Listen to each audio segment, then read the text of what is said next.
Your brain is constantly rewiring itself. With every single ongoing experience, like right now watching this video, the physical connections between millions of your neurons are being modified dynamically. This incredible ability is known as synaptic plasticity, and figuring out the principles behind it is one of the biggest goals in modern neuroscience. Historically, this has been notoriously hard to study. Actually seeing and measuring the strengths of these tiny synaptic connections is experimentally even tougher than recording the activities of neurons themselves. But in recent decades, thanks to some amazing advancements in experimental methods, we're finally getting a real glimpse into the world of synaptic plasticity, even in awake behaving animals. And what we are discovering isn't just some one universal rule.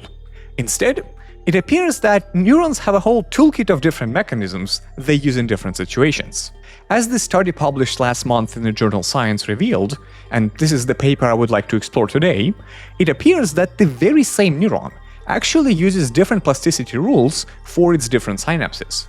So in this video, we will talk about what these different plasticity mechanisms are, what methods researchers used to uncover it, and what it might tell us about information processing in cortical neurons. Computation in our brain is carried out by neurons, which are electrically excitable cells. This means that the outer membrane of a nerve cell can amplify and send waves of electrical activity, like brief zaps of charge moving between the inside and outside the cell. Typically, these electrical signals are collected by thin branching structures called dendrites. Think of them as neurons' receiving antennas. These signals then travel towards the cell body called the soma. Here, a crucial decision is made. If the incoming signal is strong enough to cross a certain threshold, the neuron fires off a large electrical impulse, called the action potential. This action potential, often just called a spike, then zips along the axon, which is a specialized projection acting as the neuron's outgoing wire. But something really interesting happens when this electrical signal needs to jump from one cell to another. At the point of contact, called the synapse, the information completely changes its form. Instead of staying electrical, it is converted into chemical messengers. These chemicals, called neurotransmitters, are released by the sending neuron, float across a tiny gap, and when they are detected by the receiving neuron, they trigger new electrical signals there.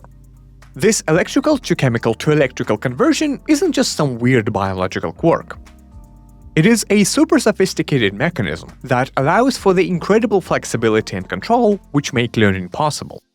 When the spike arrives at the end of a sending axon, it kicks off a cascade of events. First, this increased voltage at the axon terminal causes special protein channels to open, letting calcium ions rush into the terminal. This flood of calcium then causes tiny, membrane-bound sacs called vesicles, which are packed full of neurotransmitter molecules, to fuse with the cell membrane and spill their contents into the synaptic cleft, that tiny gap between the neurons. When these molecules, glutamate being the most important for us today, bind to the receptor proteins on the dendrite of the receiving neuron, they activate those receptors. Now, most of these excitatory synapses are not located on the smooth surface of the dendrite. Instead, they are often found on tiny mushroom-shaped protrusions sticking out from the dendrite, called dendritic spines. Think of them as little specialized compartments for individual synapses. So it is on these spines that the glutamate binds to receptors, allowing ions to flow into the postsynaptic neuron and change its membrane voltage. The strength of this synapse, basically how much the receiving neuron's voltage changes in response to the spike of the sender neuron, depends on a lot of different factors. But for our purposes today, let's think of the synaptic strength mainly as the number of receptor proteins embedded in the membrane of that dendritic spine. So when plasticity occurs, it would have to either grow that spine and its synapse, increasing the surface area and adding additional receptor proteins, leading to stronger signals, or shrink the spine and synapse, diminishing the effect of its activation on the postsynaptic membrane voltage. When the strength of a synapse increases and stays that way for a while, It's called long-term potentiation, or LTP. Think of it as turning the volume up on that specific connection. Now, I should note that there is also short-term potentiation, but this one is more fleeting. It doesn't involve these lasting structural changes. So, in this video, we'll focus only on the long-term kind, the one that truly rewires the brain, lasting from hours to days. The brain uses specific learning rules to decide when to strengthen or weaken a connection, often based on the activity patterns of neurons involved. A famous guiding principle, attributed to the psychologist Donald Hebb, is that neurons that fire together wire together. The idea is that if a sending neuron consistently helps to make the receiving neuron fire, the connection between them should get stronger. This is a cornerstone for understanding many forms of LTP. The key question then becomes, how does this tiny synapse know when it's time to change its strength? To answer this, we need to zoom even more into the molecular machinery inside the synapse. At the heart of these synaptic changes lies a truly remarkable molecule, the NMDA receptor.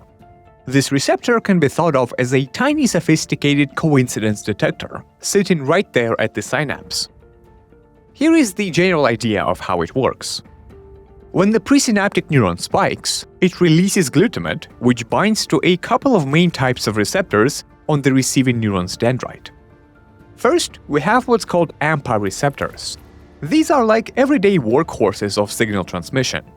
When glutamate latches onto them, they quickly pop open and let positive sodium ions rush into the receiving neuron. This causes a small brief electrical excitation, a little bit of depolarization in that neuron. The second kind is our special NMDA receptors. When glutamate binds to these receptors, they don't necessarily open right away.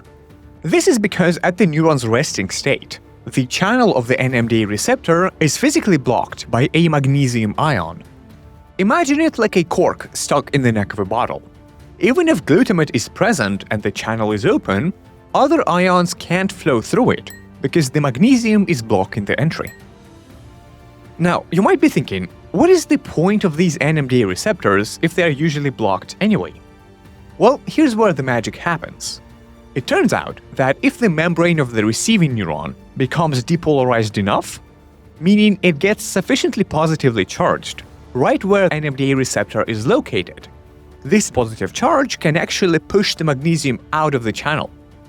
With the cork gone, the NMDA receptor can finally open wide and let the calcium ions in. Calcium is an incredibly versatile messenger molecule inside the cell.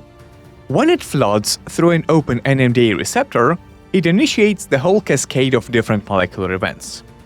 These ultimately signal the neuron to do things like insert more receptors into the membrane of the synapse, and even reorganize the cell's internal scaffolding, the actin cytoskeleton, which can make the dendritic spine physically larger.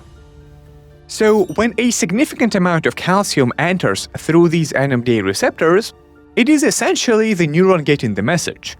This particular synapse was with a strong activation of the neuron, so let's crank it up. But what causes this crucial depolarization, which expels the magnesium block in the first place? Won't sodium coming in through the open AMPA receptors automatically do the trick? Well, here is where it gets interesting. Usually, the activation of AMPA receptors at a single synapse on its own causes depolarization that is too small and too brief to reliably open NMDA receptors. This is where the coincidence detector part truly shines. For significant NMDA receptor activation and that vital calcium influx, we generally need a stronger and more sustained depolarization. This can happen in a couple of main ways. First, leading to classical Hebbian plasticity is the effect of the postsynaptic neuron actually firing its own spike. If the receiving neuron gets enough excitatory input from many different synapses, all summing up from different dendrites, its entire cell body might depolarize enough to fire its own action potential. Now, that spike doesn't just travel down the axon to signal the next neuron. An echo of it can also spread backwards into the dendrites. We call this a back-propagating action potential. As a quick note, despite the name similarity, this is totally different from backpropagation in machine learning setting, which is about how artificial neural networks learn. Here, a backpropagating action potential is just a wave of depolarization traveling in reverse direction, from the cell body back into the dendrites of the same neuron. It doesn't communicate anything to other neurons, only to the synapses of that neuron, signaling that it just spiked. So, if a presynaptic neuron releases glutamate, and this glutamate is still present, bound to the NMDA receptors, when the backpropagating action potential sweeps through that part of the dendrite, the conditions for long-term potentiation can be met. The glutamate ensures that the NMDA receptor is primed, and the strong depolarization from the backpropagating spike then provides the necessary voltage kick to expel the magnesium block. This near-simultaneous presence of glutamate and strong depolarization allows calcium to flood in, triggering the strengthening pathways. It's this crucial pairing, the presynaptic activity preceding or coinciding with the postsynaptic spike, that embodies the fire together, wire together principle for this kind of plasticity. But there is another way this can happen, leading to what's called non-Hebbian plasticity. Neurons, especially pyramidal cells we find in the cortex, have these incredibly complex branching dendrites. Now, imagine if several synapses that are very close to each other on one of these fine dendritic branches all become active around the same time. Their individual AMPA-mediated depolarizations can add up locally, right there in this tiny segment of the dendrite. If this local sum is strong enough, it can push out those magnesium blocks from the NMDA receptors in that specific neighborhood, even if the neuron as a whole doesn't fire an action potential. This allows for highly specific, compartmentalized plasticity. Through this kind of local coactivity, the neuron can strengthen a little cluster of inputs on one dendritic branch, independently of what the rest of the neuron is doing. Great! Now we understand precisely the question that the science paper was addressing. When a synapse undergoes plasticity, what determines whether it's the Hebbian mechanism, driven by that postsynaptic spike coinciding with the input, or does it happen through the non-Hebbian local coactivity instead? And crucially, is there any pattern to this? Do certain kinds of synapses prefer one mechanism over the other? To find out, let's dive deeper into what exactly the researchers did.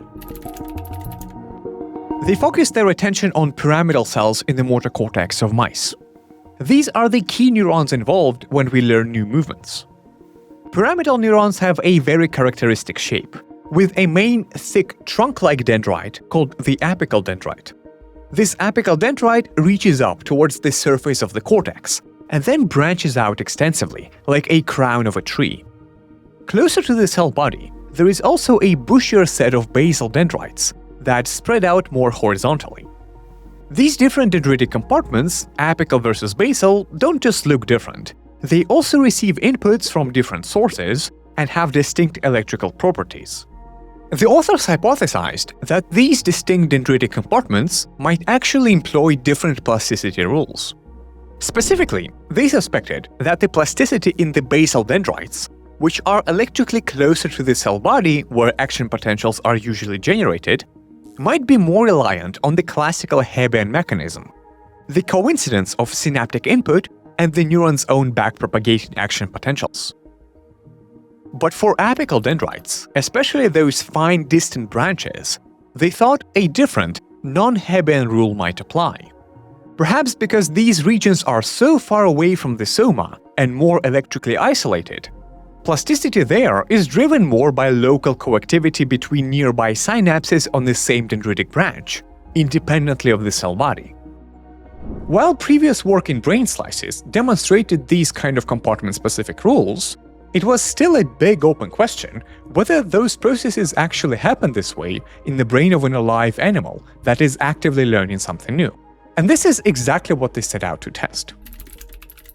To study plasticity in a natural learning setting, the researchers trained mice on a motor task. Animals had to learn to press a lever beyond a certain point in response to an auditory cue to get a sugary reward. As mice got better at this task over several days, pressing more successfully and with quicker reaction times, their motor cortex was busy rewiring itself through synaptic plasticity. Now, during this learning process, the group was monitoring what was happening inside the mouse brain. If you just look at the brain under a normal microscope, you won't be able to see these subtle synaptic changes. So they had to employ some very clever tricks using advanced imaging methods. First, to actually see the synaptic input, they genetically modified the neurons to express a special protein, a glutamate-sensitive fluorescent reporter, which is colloquially pronounced as glue sniffer. This sensor sits at the synapse and lights up when it binds to glutamate. This allowed them to see the activation of individual synapses in real time as flashes of green light. At the same time, to monitor the neuron's own activity, they used another fluorescent protein, a red glowing calcium indicator called Artem. Calcium levels shoot up inside the neuron when it's active. The researchers established that large, widespread calcium signals that flooded entire segments of image dendrites were a reliable proxy for the neuron firing a spike. This was crucial because it allowed them to identify moments of Hebbian coincidence, when a synapse got input right around the time when the whole neuron fired. Finally, the authors also took structural images of the same exact dendritic spines over consecutive days, before and after the learning sessions. By precisely quantifying how the size of each individual synapse changed from one day to the next, they could identify which synapses had undergone LTP as detected by the spine getting bigger. So, with this impressive setup, they could correlate the activity patterns of individual synapses and the whole neuron on one day with the physical changes in those synapses on the next. This allowed them to directly ask, what kind of activity predicts whether a synapse will get stronger during learning? And what they found was pretty remarkable, beautifully confirming the hypothesis. The rules for synaptic plasticity were indeed strikingly different, depending on whether they were looking at the apical or basal dendrites of the very same neuron. When they analyzed the synapses on apical dendrites, they discovered that their strengthening, as seen by the spine growth, was best predicted by local synaptic coactivity. In other words, an apical spine was much more likely to grow if it and its immediate neighboring spines on the same branch were frequently active together during the learning session on the previous day.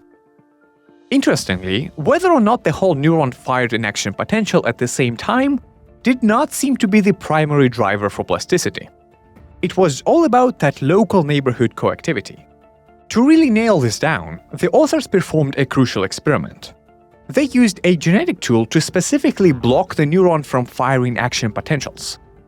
Even when the postsynaptic neuron could not spike, plasticity in apical dendrites was largely unaffected. This was powerful evidence showing that apical dendrites indeed use a non-Hebbian, spike-independent mechanism for plasticity. But when they shifted their focus to basal dendrites, the story changed completely. Here, the strengthening of synapses was best predicted by the classical Hebbian mechanism, the coincidence of synaptic input and the neuron's own action potentials. This suggests that the functional clustering of synapses might be a less prominent feature for basal dendrites compared to apical ones. And just as they did previously, when the researchers blocked the neuron from firing action potentials, the ability of these basal synapses to undergo LTP was significantly diminished. So the evidence was incredibly clear. The same neuron was using two distinct plasticity rules in its different dendritic compartments. Apical synapses seem to prioritize local teamwork and could modify themselves based on patterns of input within their small neighborhood.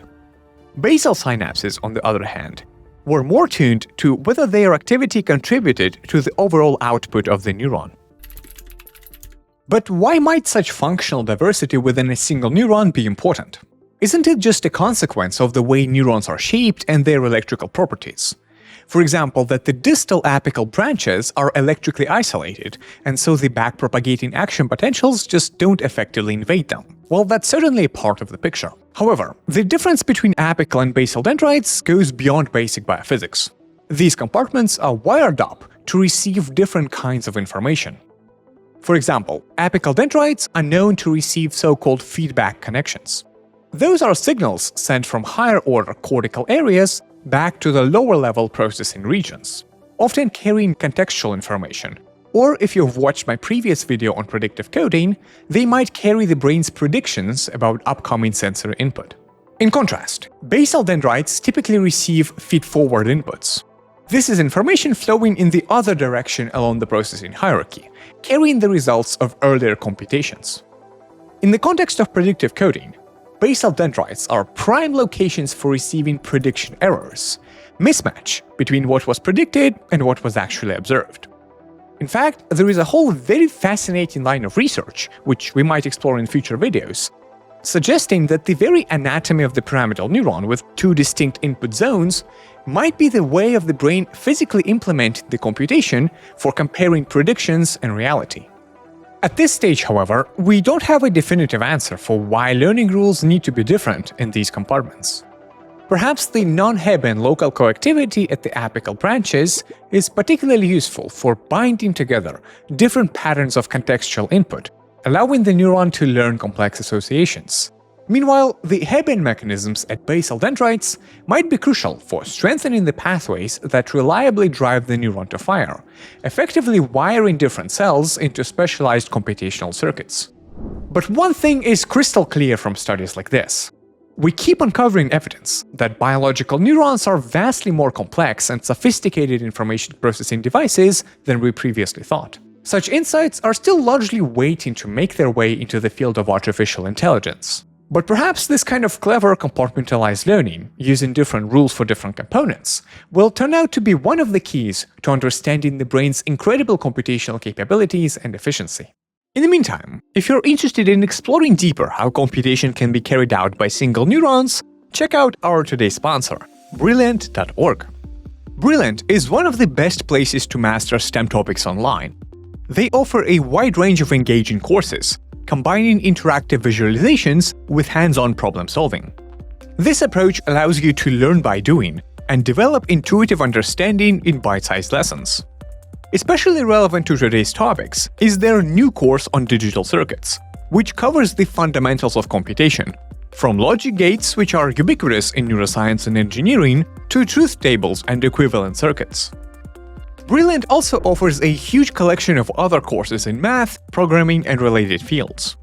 Whether you're just starting out or looking to expand your knowledge into new frontiers, Brilliant has something for everyone. If you're ready to embrace your curiosity, head to brilliant.org/Artem to get a 30-day free trial of everything Brilliant has to offer, plus a 20% discount on annual membership. If you enjoyed the video, share it with your friends, subscribe to the channel if you haven't already, and press the like button. Stay tuned for more neuroscience and machine learning topics coming up.